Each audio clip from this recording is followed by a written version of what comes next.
right. Nice Now, to meet you. yes, you too. Yeah, but we have one other student who is still waiting to come in. Oh, hi. I'm going to make Hey, you all good morning. co-host, okay, Nancy? Yes, So, that's fine. Yeah. okay. I'm sorry I'm late then. Like I wrote you an email, my computer just restarted, so it's just like Yes. One technology. Yeah, we that's why we needed to do a test just in case. Um, yeah. So yeah, I can test my slides very quickly. I'm waiting for Jacqueline to come in as well.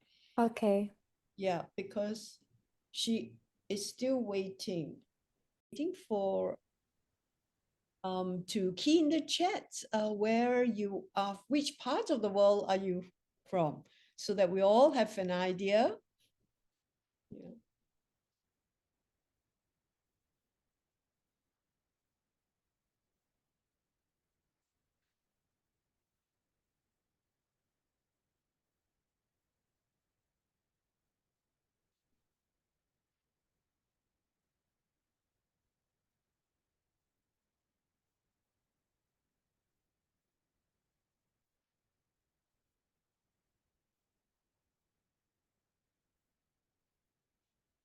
Nice, Elena.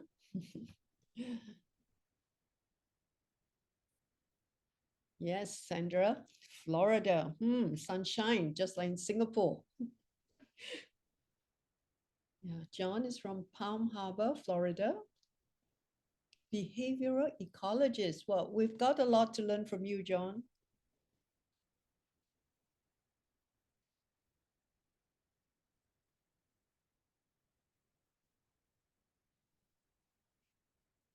Anyone else who want to introduce yourself in the on the chat? You're welcome to. So maybe we'll start at 2:05, Nancy, if that's Uh, okay. sure. I mean 9:05, sorry. 5. Okay. Well, what time is in Singapore? Exactly 12 hours from EST, US EST. Yeah. Okay. So it's 9 p.m. for us. Oh my goodness, no. So thank you so much. Uh, thank It's you. just two of my students having to stay up late before they go to school. Yeah, one is No. Kailash and So Jacqueline. so we should start. People will start joining. So thank you all for being here. I want to honor and thank you even more these students that are here today to present your project. We are, I know Nancy's too, but like honestly, we feel very proud and looking forward to learn from you and from your voices. And thank you for doing this. um, I usually like how I know I ask you, Nancy, your bio, but like we've been changing the format and we would like you that actually you introduce yourself and your institution and organization. And from that on, the microphone is yours. Thank you. Thank you, Helena. Let me just get my slides out and present that. Okay.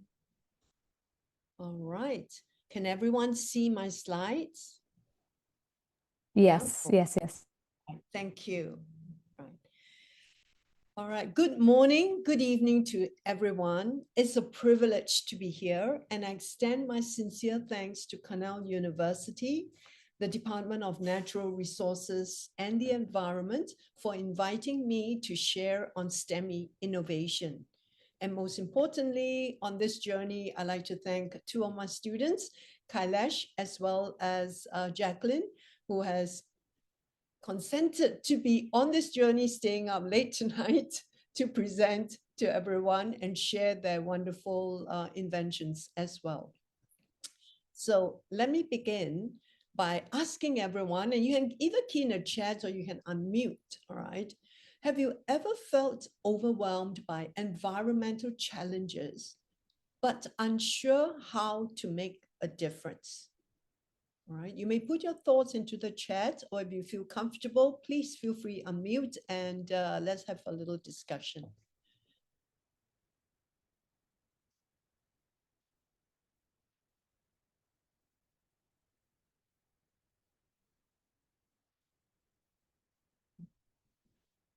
Just going to give a minute on this to see if anyone has any inputs on it.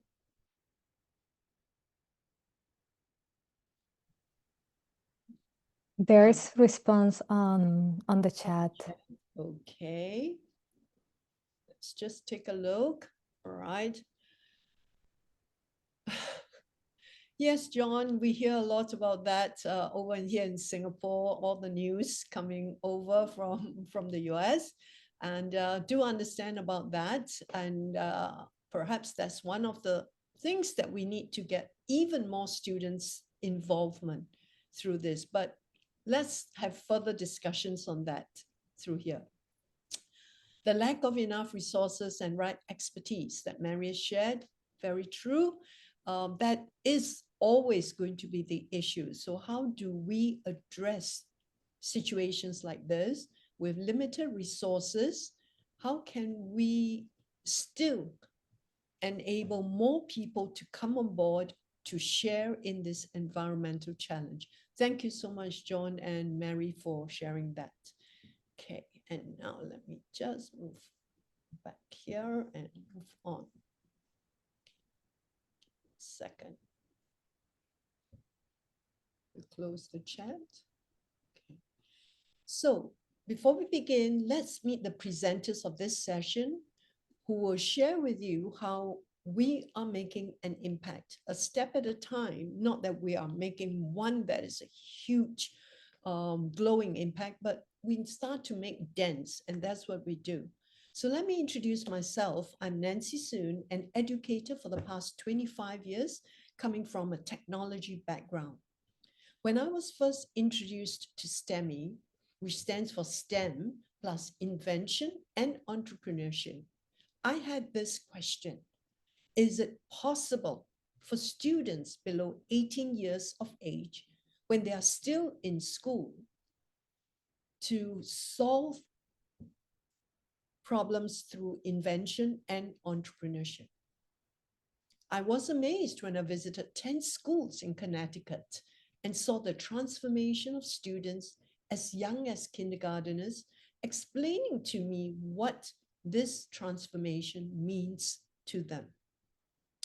Now, of course, 6 years later, I'm proud to introduce two of our students who have vested their time and effort in exploring and discovering about how they can solve environmental problems. First is Kailash Lim, a grade 7 student who is in her second year of inventing to improve the environment in Indonesia. Kailash, wave to introduce yourself to everyone first. Thank you. And next, we have Jacqueline Goh, a grade 8 student and a fourth year inventing student who is passionately keen on environmental STEM. Jacqueline? Okay, thank you. Now, a common trait between these students is that they are not solving problems just in our country, Singapore, but solutions for other countries where they see a greater need for real-world issues to be solved. And you will hear more about it from them. So let me first of all share what we'll be covering in this session. I will briefly introduce STEMI Advantages, the nonprofit organization that I've founded. And then I will share with you a holistic and adaptive education framework that I have infused into STEMI in order for us to bring this education approach to all our students, regardless of age. And you will see the benefits of what we're doing a step at a time.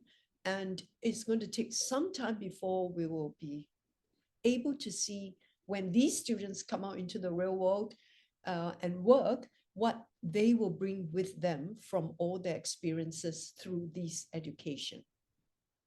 Then I will talk a bit about industry and academic partnership, why that is so important, especially in our resource tight situations, how we can work together to make this happen.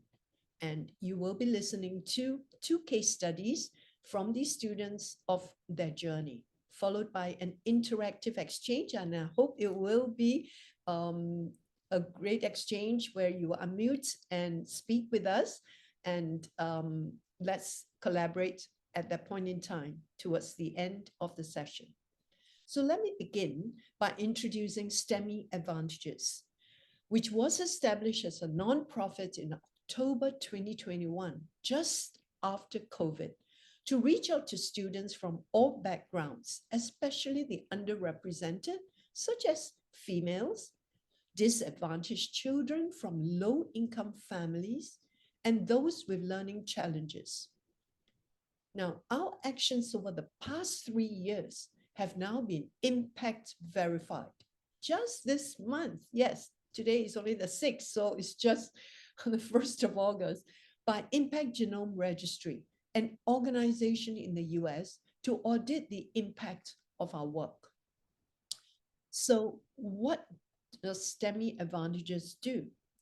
The core purpose of STEMI Advantages is to really empower youth through authentic STEM education that creates real-world impact. Our vision is to nurture a generation of STEM leaders by inspiring the mindset and spirit of an inventor and entrepreneur. Through our invention classes, we promote United Nations Sustainability Development Goals, and students will find what's closest to their passion to solve. Environmental challenges that are near and dear to everyone in Singapore could be, as an example, it's so hot and humid in recent years and getting worse. So this serves as authentic learning context.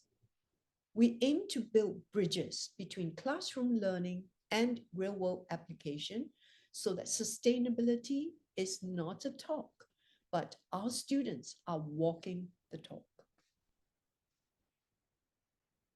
One of the things that we believe in is to find the medium that is a catalyst for change. And we're very proud to say that over time, we in Singapore have acknowledged that invention education is the catalyst for change. Youths are agents of change. They are not just future leaders. And through STEM education with purpose will drive greater engagement, creating pathways from learning to environmental action. Perhaps you might be wondering how this is even possible. Because students in school, if we teach math and get them to learn 2 + 2 = 4, that doesn't mean anything unless, for example, if I were to put a dollar sign in front of 2 + $2 = $4, they now know what they can do with $4, whether in a supermarket or at the food courts or any food places. But just a number doesn't mean a lot to them. And when we try to bring meaning into the classrooms, we need to bring it through real-world applications. And what we do is that we believe every child can be empowered to develop that inventive mindset, which is why invention education is a catalyst. We encourage them to adopt real-world problems and solve them versus waiting passively for problems to go away. Or maybe they might think up to the country leaders and the community to solve them, but it's not my problem. While we all recognize that we can be teaching invention education, not 100% of them will turn out to be STEM graduates, but everyone with invention education would have developed that inventive mindset, and they'll be able to anticipate problems, innovate solutions wherever they are. So let me pause for a moment and ask you to key in your thoughts. How can we inspire young minds to transition from being environmental bystanders to active change makers? All right, let's take just a couple of minutes. Think about this and key in, yes, if you're not using your first language and you feel you want to write, I can understand Chinese, but I may not be able to understand a lot of other languages. So feel free to write, and we'll try our best to answer and address from there. And I can see that, let me just stop the share for a moment and take a look at, or maybe I could actually do this and see if we can show up, oops, sorry, the information from there. Hi all, if you can actually try to answer that question on the chat, or actually raise your hands and unmute yourself or anything. I know Nancy and STEAM teams will love to hear from you.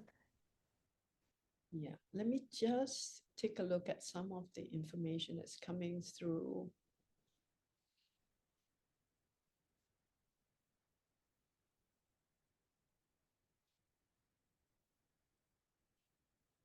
Okay, Kailash has answered that. Anyone else? Okay, what I'm going to do is I'm going to let you all continue to key in, and we will look into all this chat information and address them just in a short while. All right, Sandra, inspire students to be problem solvers and provide relevance. All right, for them to be involved in their own communities, fantastic. Karen, inviting them to share their own experiences of encountering problems or concerns in the environment, school, and parks. Fantastic there. All right, so we're going to continue, and then we'll come back to these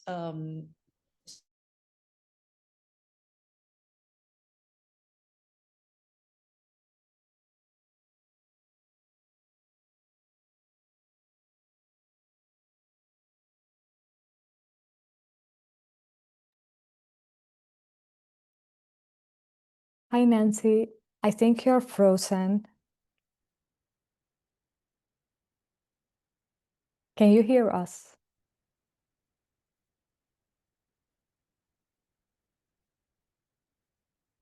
Can someone write on the chat if you are listening to Nancy, or if it's only me, please? Sorry to interrupt.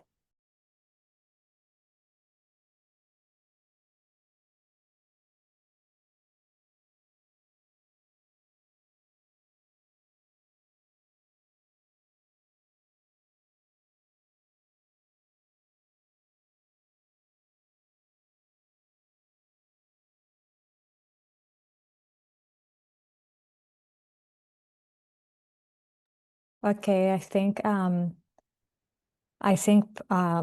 that Nancy had an IT issue, but I guess she will join soon. So in the meanwhile, we have a question that we can continue to answer. And also, if you have any other question, we have a reflection question on the chat posted by Nancy. And also, if you have another question about the presentation so far for the Q&A session, you are welcome too. And I know also that Kelly, Kailash, and Jacqueline are part of a STEAMY team. So if you want also to do you want to wait for Nancy, or do you want to share anything? I think we should wait for Nancy. Okay. Me also. Okay, perfect. Oh, Nancy's back. Bravo. Yeah. Technology trying to keep all our conversations short tonight.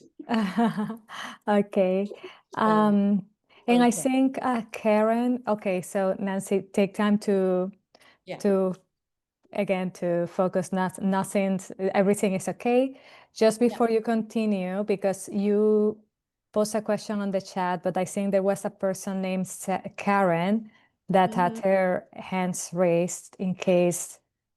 Karen, were you going to ask a question for Nancy?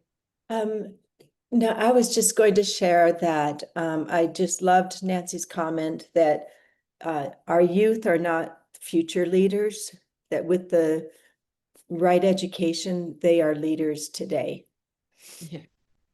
They are really agents of change for all of us. So we need to embrace and work together hand in hand with them. Okay, thank you, Karen. All right, I will come back to all the chat information. So, keep the technology where it is at this moment. Not sure why tonight, but let me continue on by sharing with you that one of the things we want to do is now transitioning from here. We'll come back to discuss this. So how does STEMI Advantages actually activate our students from environmental bystanders to active change makers? Earlier, I mentioned in the scope that the second stage that we're going to cover is about the holistic and adaptive education. Oh, oops, I just realized I'm not sharing. Okay, let me just stop it then.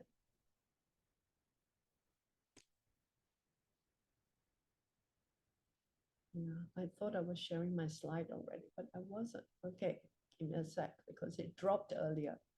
Right, okay. So let me just share with you this, and that we are talking about a holistic and adaptive education framework. And this is what we believe. Invention education is, first of all, both a science and an art.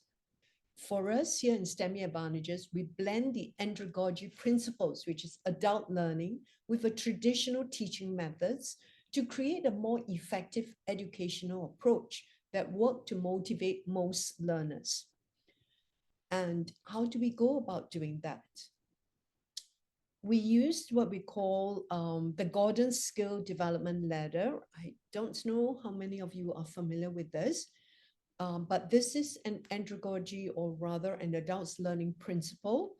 And what it does is that in Gordon's skill framework, it was actually used by Gordon Training International, developed by his employee Noel Birch in the 1970s. And he says that to learn any new skill, there are 4 stages. So from unconsciously unskilled all the way up to unconsciously skilled, these 4 stages go through a phase. And what we've done is that we feel this is a natural integration with STEM, thinking about the environmental stewardship and how we are getting environmental problem solvers and innovators to move from what we would call the traditional towards the holistic and adaptive. And in the next few slides, I'm going to break this down a little bit more. So let's take a look at the first about traditional versus holistic and adaptive. In the traditional sense, teachers tend to believe that we need to teach concepts in order for students to pick up and understand before they take to the next stage of discovery and exploration. But in the holistic and adaptive challenges, we get students to first find an authentic project that addresses the real world or real community challenge. Because this learner now will choose application context that's meaningful in their lives. And when things are meaningful, it means that these students participate in almost what we call lifelong learning from a young age. They know that I'm interested, I'm getting there, I'm going to find out more. And hence, we are moving the students to start to adapt their learning. And it's gone past age barriers to asking questions that would solve learning maybe when they're in the secondary schools, but yet we are teaching them in the primary schools or the elementary schools. And things that students might only begin to learn deep dive perhaps in college, they might already started in grade 6, grade 7, as young as that. And that is because they are passionate to learn more so that they can solve those problems. And I think when you hear from Kailash later, you can see how she goes about doing that in the real world, just like what I think earlier we had Sandra who talked about it, Karen in the chat as well. So let's move from here to look at the first stage of Gordon's framework, which is unconsciously unskilled. So we have many students or even some adults who feels this way, which is that I'm unaware of these environmental issues or our potential to contribute. They may not listen perhaps to current affairs for the students, or maybe someone directs their attention to it. Otherwise, they're not aware. So I don't know about you, but for us, some of our students, when you ask them, tell me, what are some of your problems on a day-to-day basis? And after thinking for a little while, they might say, sure, it's short for teacher. I don't have any problems, because to them, the simplest problems would be problems that is to be solved by mom or dad, or problems to be solved by the teacher, or by the school buses, or the public transport system. But they don't feel that they can take part in it and have a voice. And for that reason, many of them says that I don't really think about environmental problems. If that is not what they're passionate about, they don't go about discovering this. So for us, for the unconsciously unskilled, is to create awareness without overwhelming them. Some of the activities that we do when students come to our class begins with maybe invention sprints or youth sprints, getting them to look at challenges, and the challenges could be varied. For example, how else can we improve a transport system? How else can we perhaps think about making our buses fly? Or with the climate impact, our classroom is too hot and stuffy after you've gone for a run in the school. Do you notice that it's getting hotter day after day, year by year? And even if they say yes, they didn't think there was something that they can do about it, except what is currently seen, which is the teacher's room, they have air conditioning and they don't seem to feel hot. So unconsciously unskilled. The second stage of this competency is consciously unskilled. Now they're aware of environmental challenges, but they feel lacking in skill and knowledge.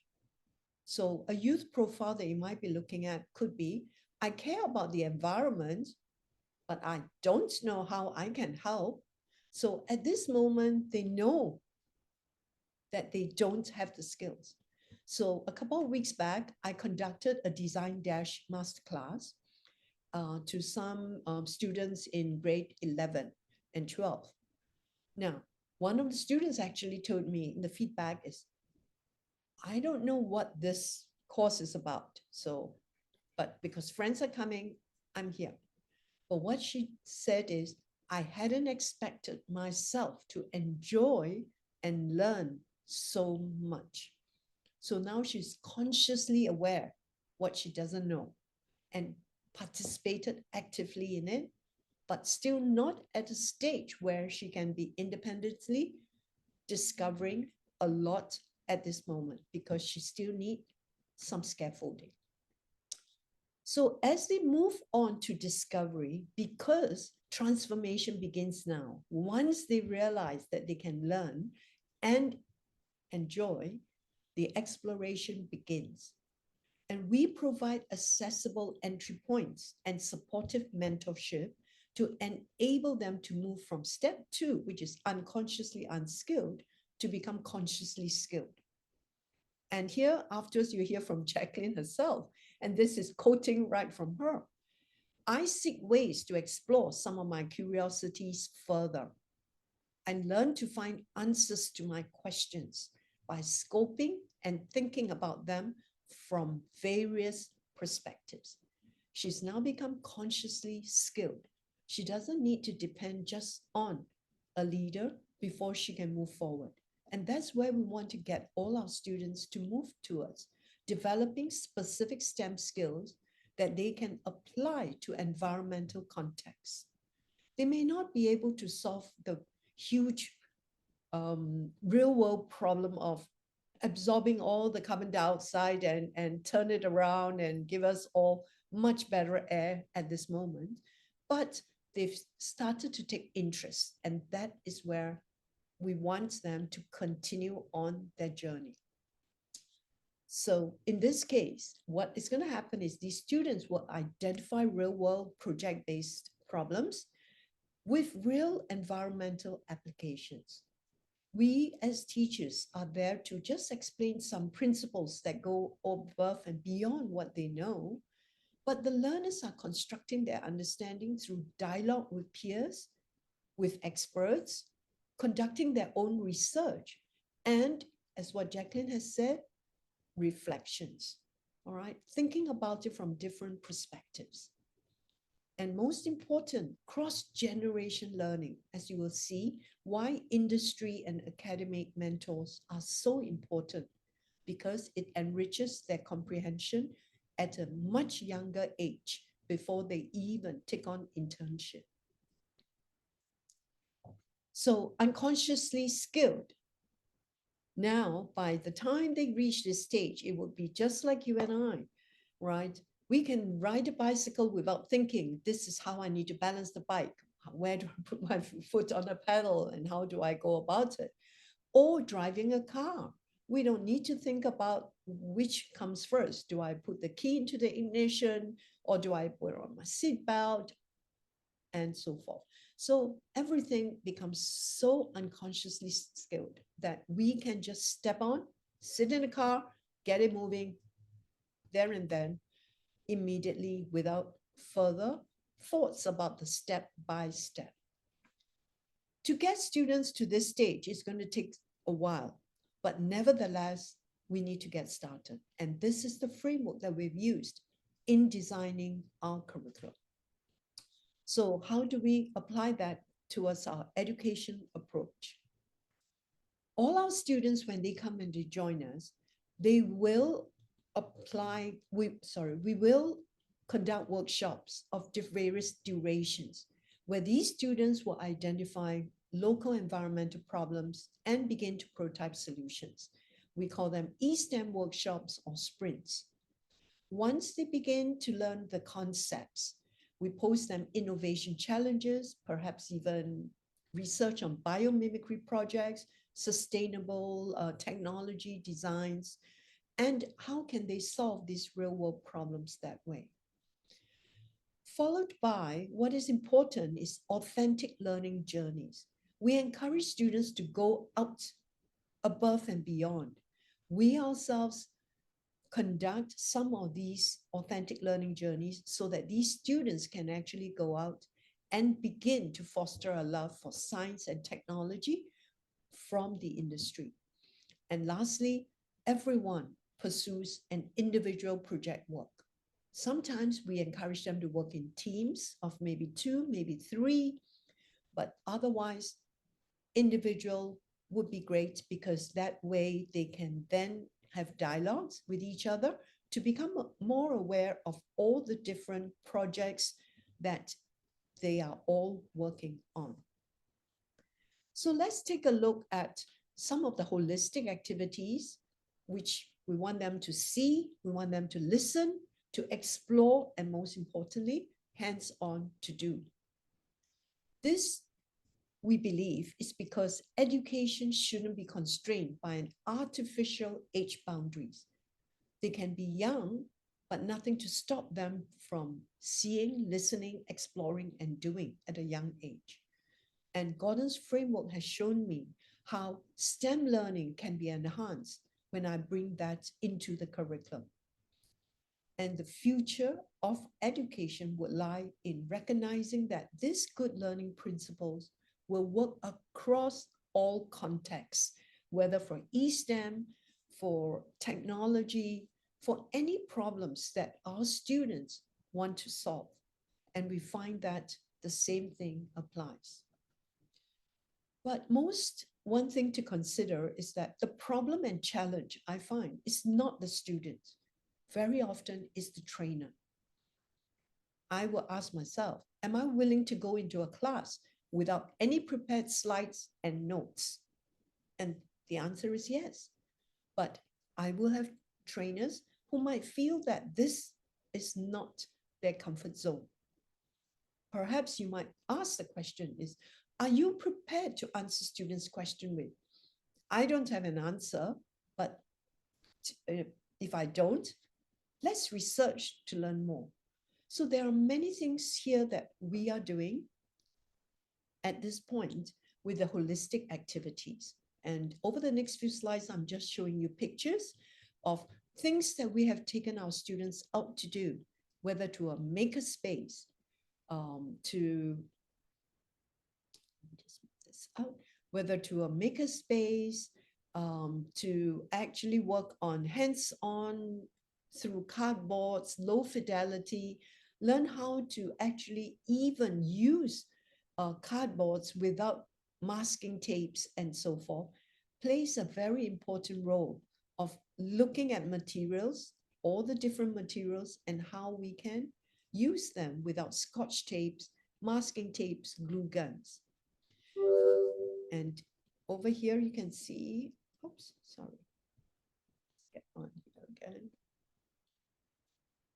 Ah, got a little trick here again, something pop up, is students learning about propagation, plants, vegetables. Even in Singapore, where we are living more in apartments, very high rise, students learn that it's possible for you to grow plants, grow vegetables. And how do you do that in authentic environments?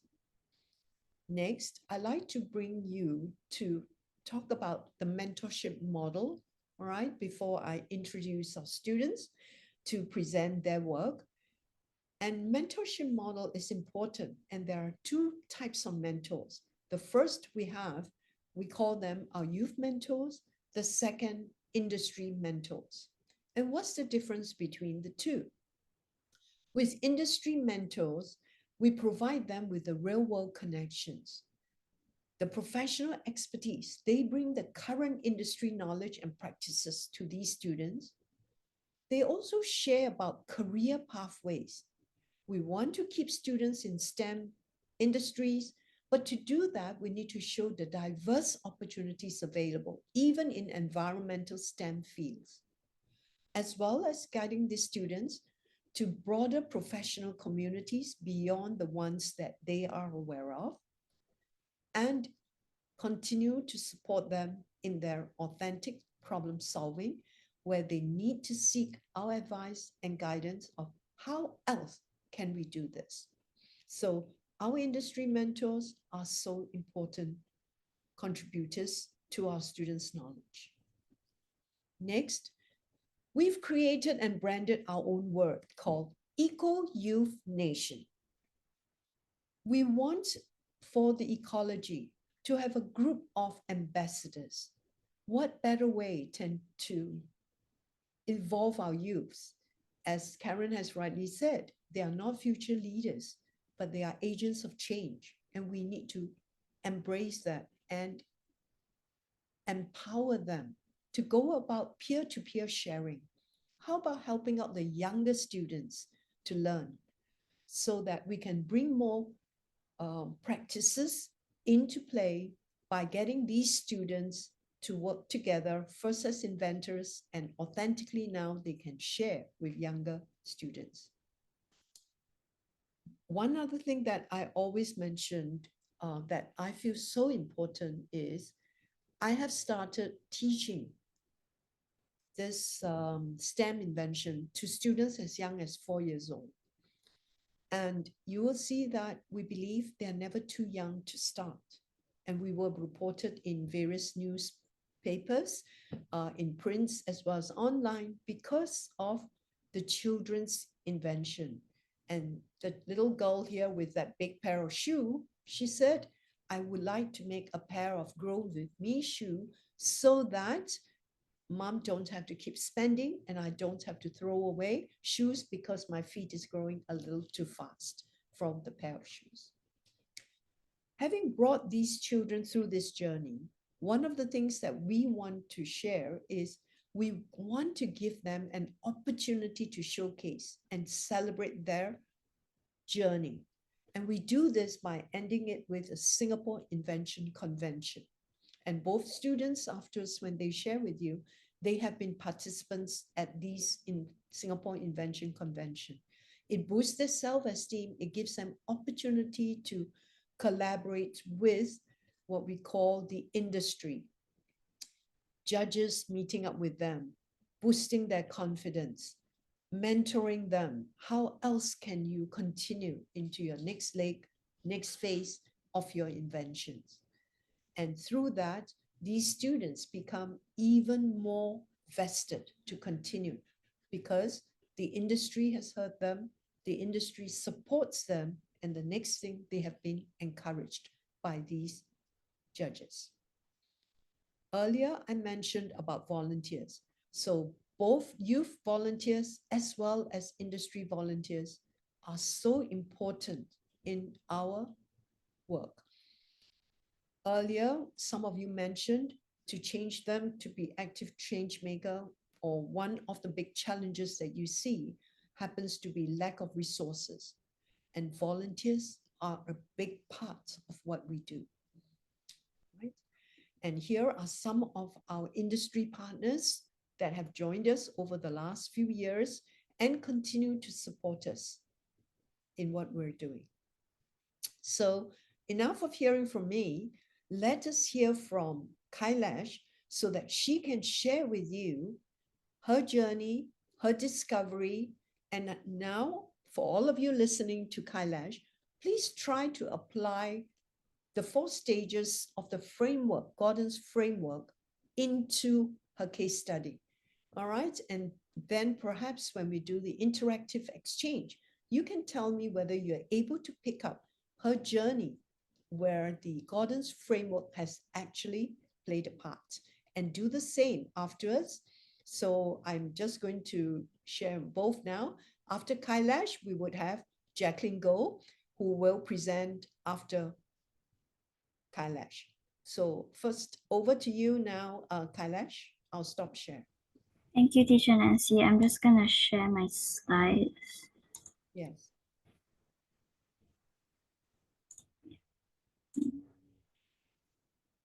Okay.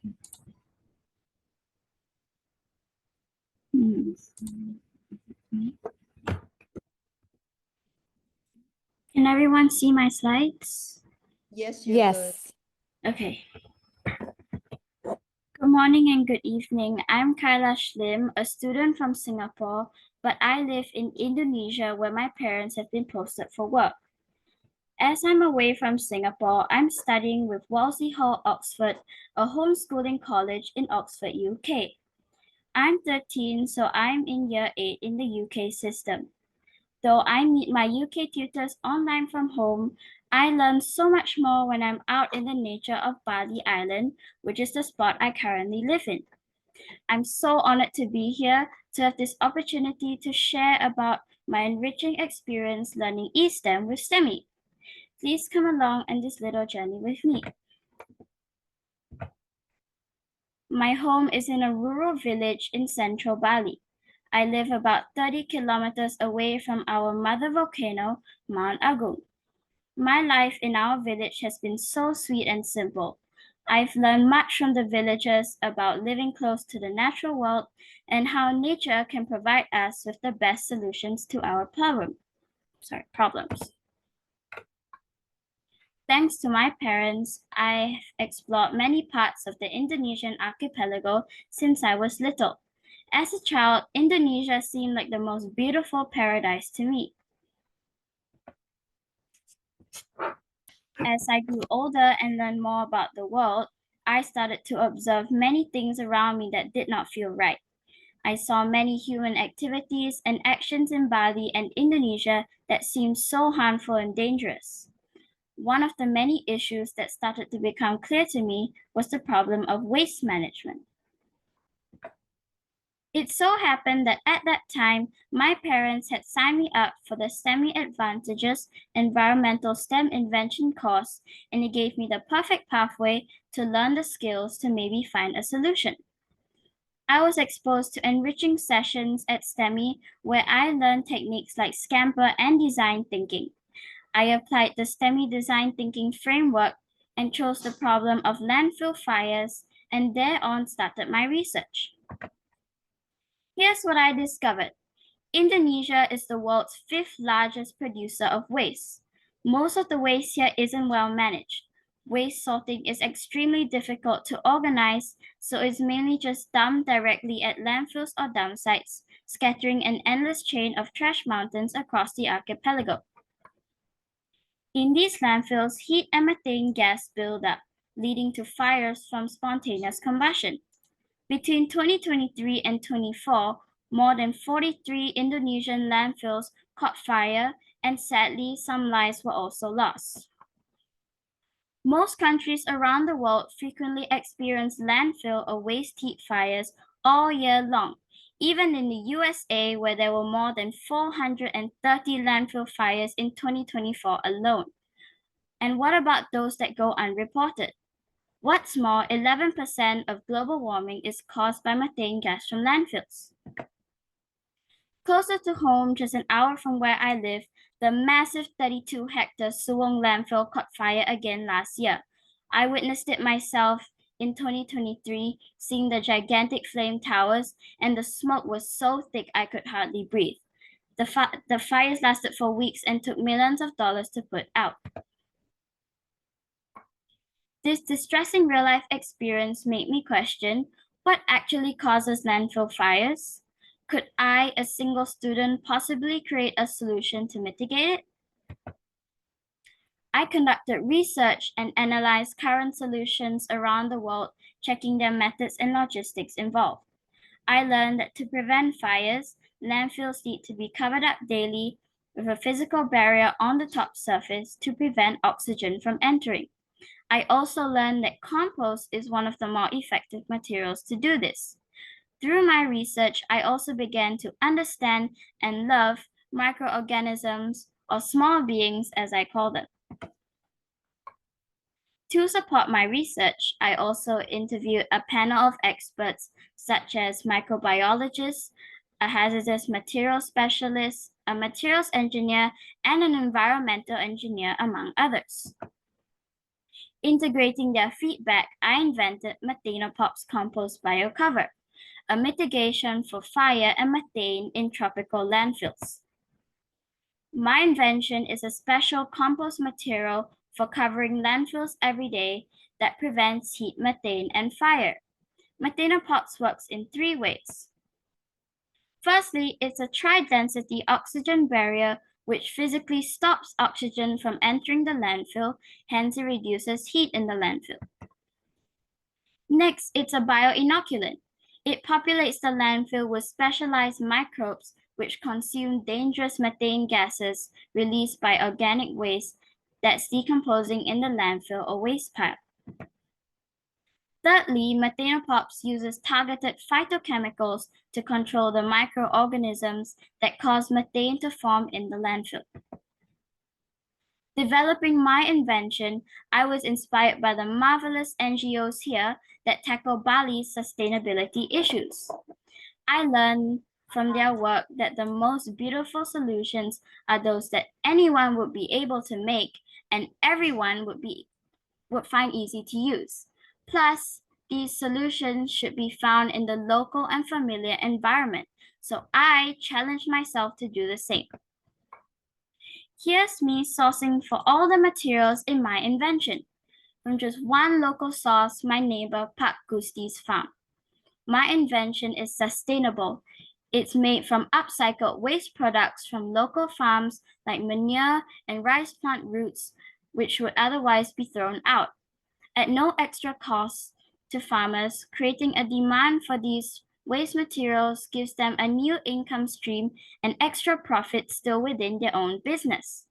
What I love most is that collecting manure to make Methanopops means cleaner cages, healthier animals, and cleaner rivers. Methanopops ingredients are so easy to process even by hand. No electricity is needed. My low-tech method makes it an easy task for any villager, plus it has a super low carbon footprint and production costs. Methanopops is also dry and odor-free. It's easy to handle, pack, and transport. I created 3 prototypes, improving each until it satisfied the conditions to cover landfills.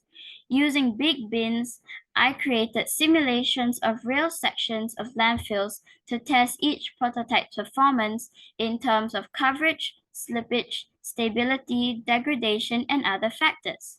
In the end, it was a tri-density formula that worked best. In my vision, I believe Mateno-Pops has even deeper potential to drive sustainability and social change to the next level. I would do this through a sister system of low-tech and high-tech industries. The low-tech will be cottage factories and farmlands to produce Mateno-Pops for landfills. We'll be creating meaningful work, upskilling villagers, and empowering rural communities. Next, a high-tech sister biofacility can be built right next to the landfills. Here, residual methane from the landfill can be channeled into a biotech lab to create pioneering products that can even be circled back to the farms. I would love to collaborate with a government organization or private enterprise to develop my invention further. If you know any organizations that would work best to support my invention, please guide them my way. Spurred on by my success in 2024, I'm continuing my invention journey with STEMI. This time, I'm exploring a new problem of chemical pollution in rivers which flow into the ocean, affecting marine life and the oxygen production of our planet. Stay tuned to find out what I create. Thank you so much for getting to know me and my inventions. Let's all believe in the big power of small beings. Wishing everyone the best journeys in eSTEM. Thank you. Thank you, Kailash, for the very wonderful sharing. I think, everyone must be surprised about the journey that you've gone through, and you're a Thank little you. bite-sized, but you're doing great work. So thank you so much. All right, and Jacqueline, over to you, so you can share now. Thank you. Okay, can you see my screen? Coming on, not yet. Yes, Yep. you can present now. Thank you. Oh. Yes. Good morning, good evening, everyone. I am delighted to be here. My name is Jacqueline Goh. I am a grade 8 student at Assumption English School in Singapore. Let me give you a little background on my invention, the Chillin burrito. I was working on the project late in the evening when I had to name it. I suggested Chillin for its cooling function, and burrito because I was hungry.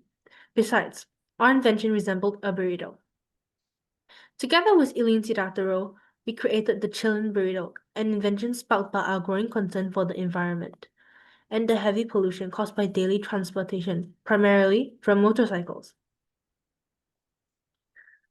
Especially in countries like Indonesia, India, and Vietnam. As Eileen is from Indonesia, we focused our invention on motorcycle pollution in Indonesia. Although Eileen couldn't join me in furthering this project due to academic reasons, her ideas and suggestions were invaluable.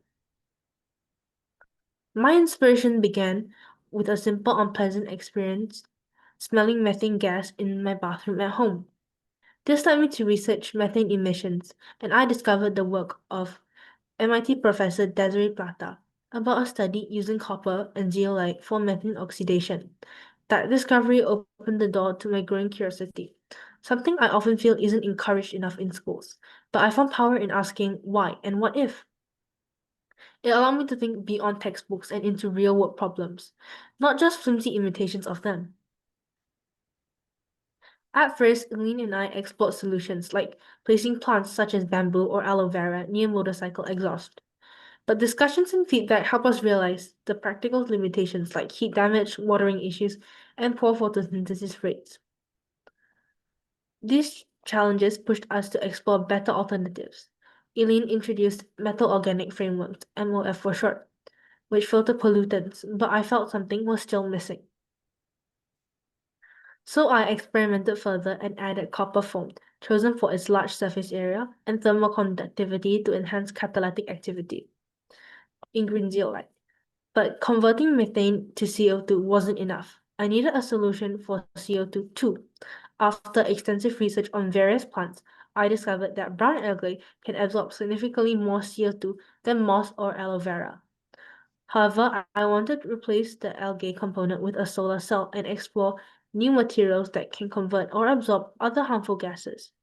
This journey has taught me that invention is never really finished. There's always something more to improve.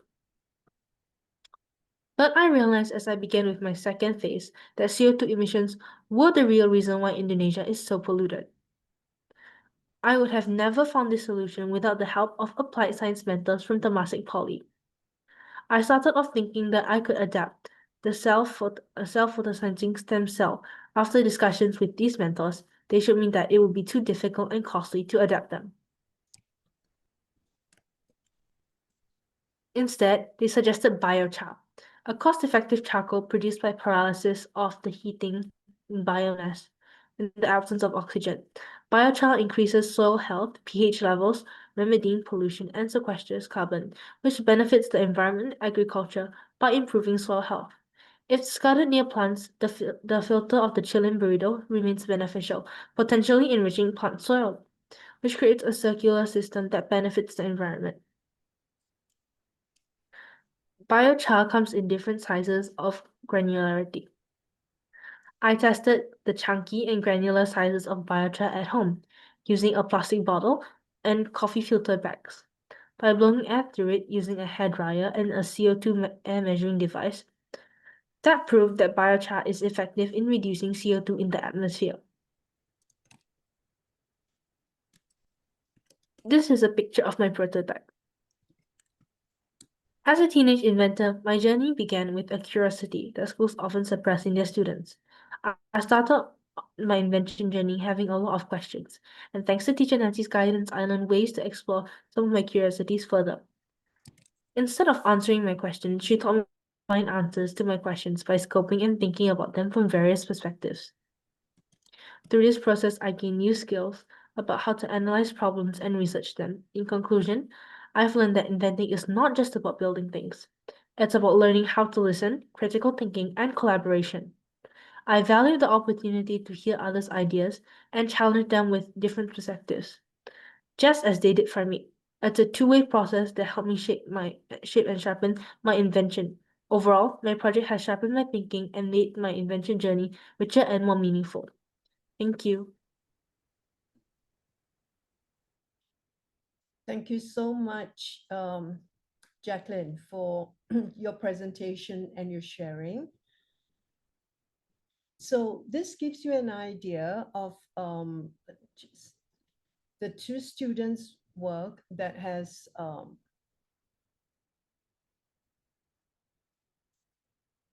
enabled them to show you what exactly we have done to inspire the youth to transition from being environmental bystanders to active change makers. It is very much when they first came in to work with us, they do not have the knowledge that we can do this. But over time, they have taken over and taken on the responsibilities, not only for 1 year, but many more. So earlier, I asked the question, and I have read most of your feedback and how you can actually inspire the youth to transition. And aligned with us, that is exactly what you're doing too, by giving them the opportunity, attaching them to the environment as early as possible and getting them to believe. All right, I'm going to open it up for Q&A, but I just want to end off with the quote here from Jacqueline. Inventing is not just about building things, but about learning how to listen, critically thinking, and collaboration. So she valued the opportunity to hear others' ideas and challenge them with different perspectives, just as they did for me. A two-way process that helped shape and sharpen my invention.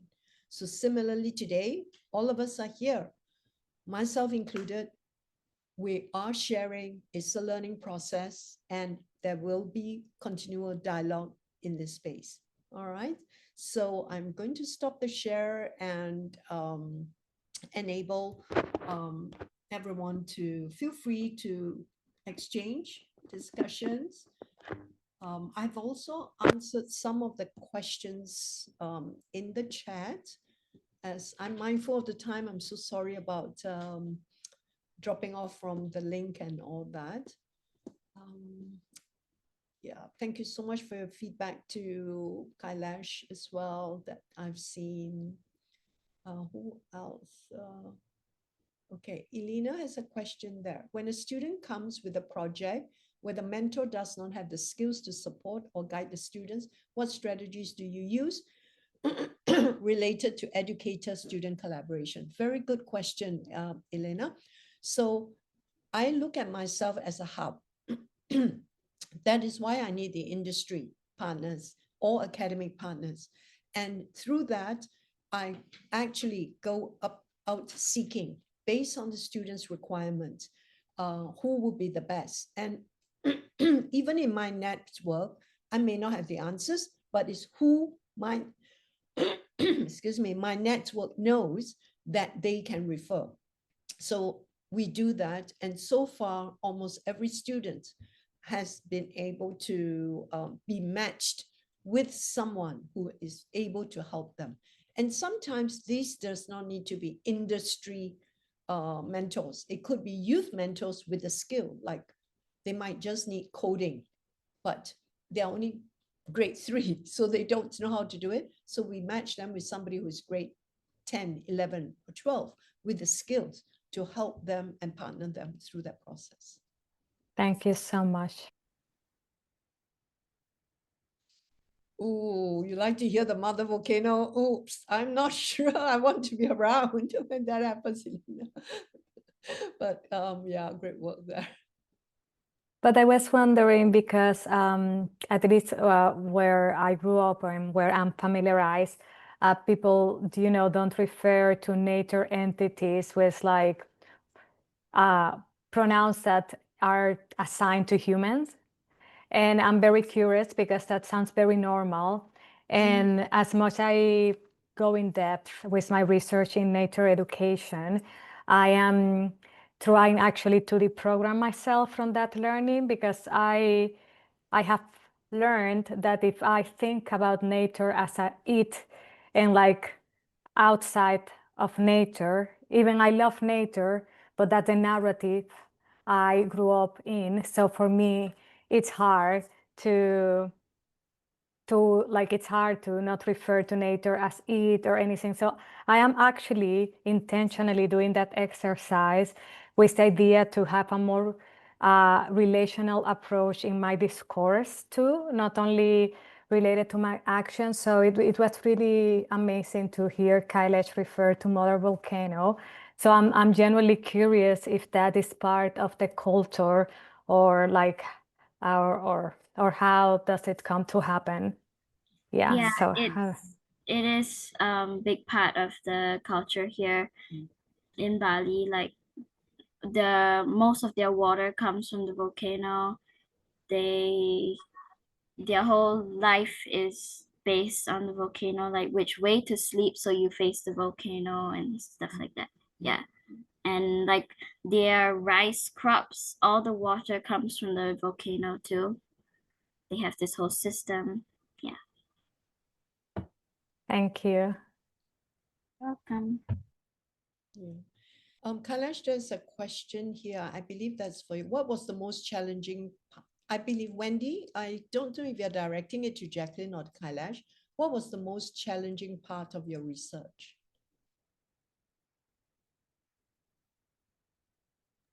To both of us? To both, is it? Okay. All right. Kailash, could you start first? Thank you.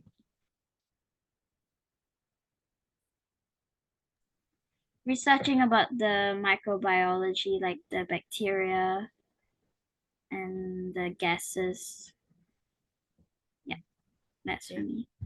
Thank you. Jacqueline? For me, it was my phase 2 solution because I was kind of stuck there before I met the Temasek Poly mentors. Yeah.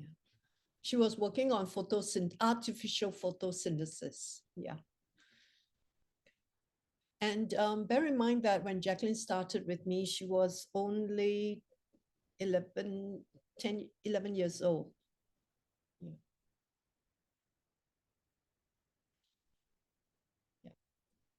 It is really inspiring. Like, thank you, Jacqueline and Kailash, and Nancy too, of course. No, it's their work. You know, all of us, if we are educators, our job is just to bring these youths along with us on the journey of our discovery and let enable them to do and discover as much as they want, as far as they want to go, and provide the connections and the right resources, which most of the time people will think that if you are perhaps doing a research paper, yes, you're at the right age, but learning to me has no barriers. There's artificial age. And I think that's what is so important, that my own learning has been that way. I've always gone way above. When I was in elementary school, I love an encyclopedia. I would be opening it out and going to the library because we didn't have the internet then. But yet from there, I found I learned so much more. And therefore, I want all my students to benefit the same way. So when I learned about the Golden Skill Framework for adults, when I was training the adults, I realized I could infuse this and blend it into my teaching altogether. And so students take the responsibility and go into that discovery mode themselves. Yeah, thank you so much. So we are aware of time. For you, it's night. Thank you for being able to be here, and also for all participants that are also here, and it's evening and nighttime for them. Thank you so much. I think we will post your presentation on the course platform, and like from there, if students would like or participant to engage with you in conversation, they will be able to reach out. And feel free also to reach out to the Civic Ecology Lab at Cornell, and we are here to support. And now, if we are going to transition to the Chinese, and that's like a part of we speech with my colleague leading here. And thank you so much for all being here. Thank you, Nancy. Thank you, Kailash. Thank you, Jacqueline. Thank you, Nancy. you so Thank you, much. Kailash and Jacqueline. Yeah. That was really, really good. Yeah. Thank Thank you. you. Have a good night. all for joining us. Bye. Bye. Bye. Thank you so much. Bye. Thank Take care, you. everyone. Thank you all. Thank you for being here. Bye, you. Fitch. Have a nice Chinese session. Thank you.